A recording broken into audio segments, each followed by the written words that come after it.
Muumandu Forest, once an ecological anchor and a natural water tower, a landscape that stored and sustained water flow in Machakos County, was degraded over more than 4 decades due to relentless and unregulated logging.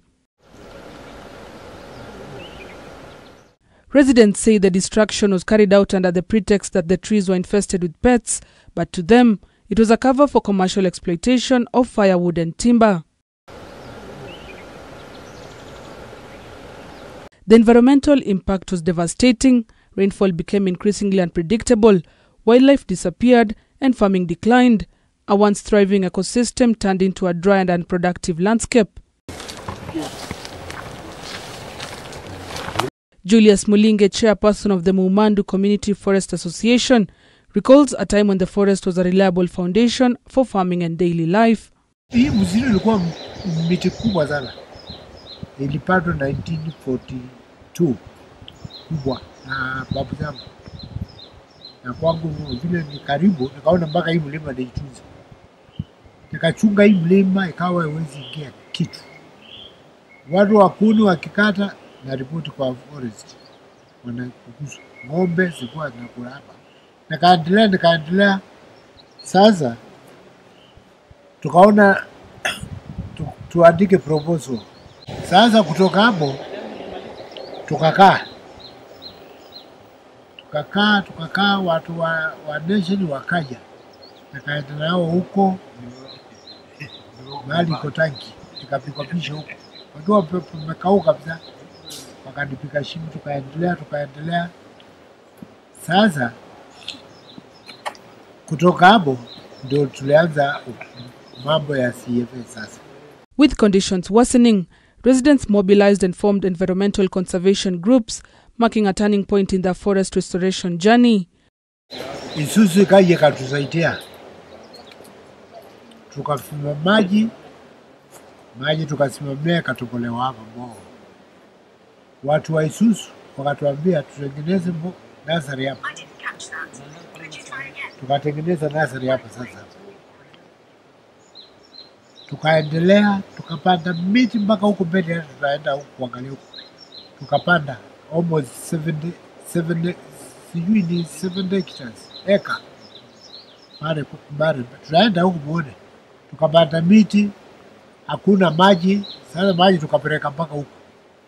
With limited resources but strong determination, they dug a borehole, laid water pipes and installed storage tanks, enabling them to irrigate tree seedlings even during the dry season. We realized this place was deforested, people did logging, and by the time we came to this place, all the trees you see around were not there. The place was bare, it was dry, and we were trying to identify a place where we can create a high impact as we mitigate climate change.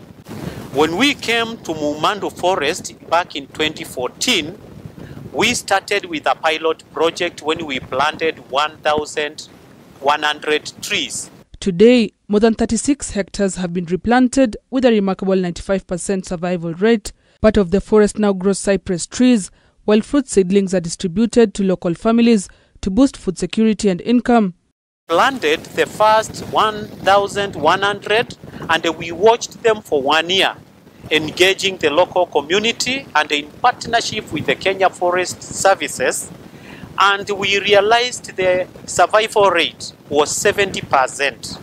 The biggest challenge here was water, because they only depend on rain, which comes in 2 seasons.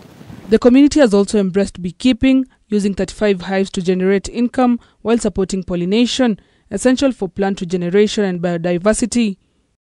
If the people are able to get their livelihoods from here, for example, there is a lot of grass here, it can be converted into fodder. The people working here, they can go down with grass and they sell to the people down there. Sustainability maintenance of the borehole, they need to get it from here because Isuzu is not responsible anymore for maintaining the infrastructure. We have a pipeline which is covering about 4 kilometers, right from the borehole to the water tower, and from the water tower to the farthest end of this forest, where we are making sure where we are planting, there is water close by, so that the people can water the plants, and they water it at a small fee. By doing this, we are going to reduce the invasion from the communities when people steal themselves in the forest and they do logging, and then we lose our forest cover. When people come and bring their animals in the forest at night, but if the community is a friend of the forest and they are getting their livelihoods from the forest, they will take care of that forest. For the community, these are just the first steps in a much longer journey to restore Muumandu to its natural glory. And as the government aims to plant 15 billion trees by 2032, the experience in Muumandu is proof that true restoration begins at the grassroots.